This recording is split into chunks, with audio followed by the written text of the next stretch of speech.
নির্বাচন কমিশনের তথ্য অনুযায়ী 11 ফেব্রুয়ারি মধ্যরাত 12টা থেকে ভোট গ্রহণের পরদিন 13 ফেব্রুয়ারি শুক্রবার মধ্যরাত 12টা পর্যন্ত মোটরসাইকেল চলাচল বন্ধ থাকবে। তবে ইসির স্টিকারযুক্ত মোটরসাইকেল চলাচলে বাধা নেই। আইনশৃঙ্খলা রক্ষাকারী বাহিনী ও অনুমতিপ্রাপ্ত পর্যবেক্ষকদের ক্ষেত্রে এই নিষেধাজ্ঞা শিথিল থাকবে। জরুরি সেবায় নিয়োজিত যানবাহন চলবে। যাত্রী বা আত্মীয় স্বজন সহ নিজ বাসস্থানে অথবা আত্মীয় স্বজনের বাসায় ফিরে যাওয়ার জন্য ব্যবহৃত যানবাহনের ক্ষেত্রে প্রমাণ সাপেক্ষ টিকিট দেখাতে হবে।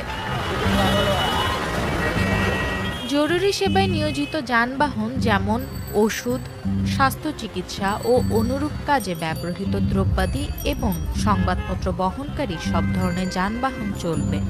টেলিযোগাযোগ সেবাকে জরুরি সেবা হিসেবে বিবেচনা করে বিটিআরসি ও বিটিআরসি থেকে লাইসেন্সপ্রাপ্ত প্রতিষ্ঠানগুলো যানবাহন চলাচলের ওপর নিষেধাজ্ঞা শিথিল থাকবে বলেও জানিয়েছে ইসি। ভোট গ্রহণের দিন মেট্রো রেল চলাচল স্বাভাবিক থাকবে। ভোটারদের যাতায়াতের সুবিধার্থে ট্রেনের সংখ্যা বাড়ানো হবে।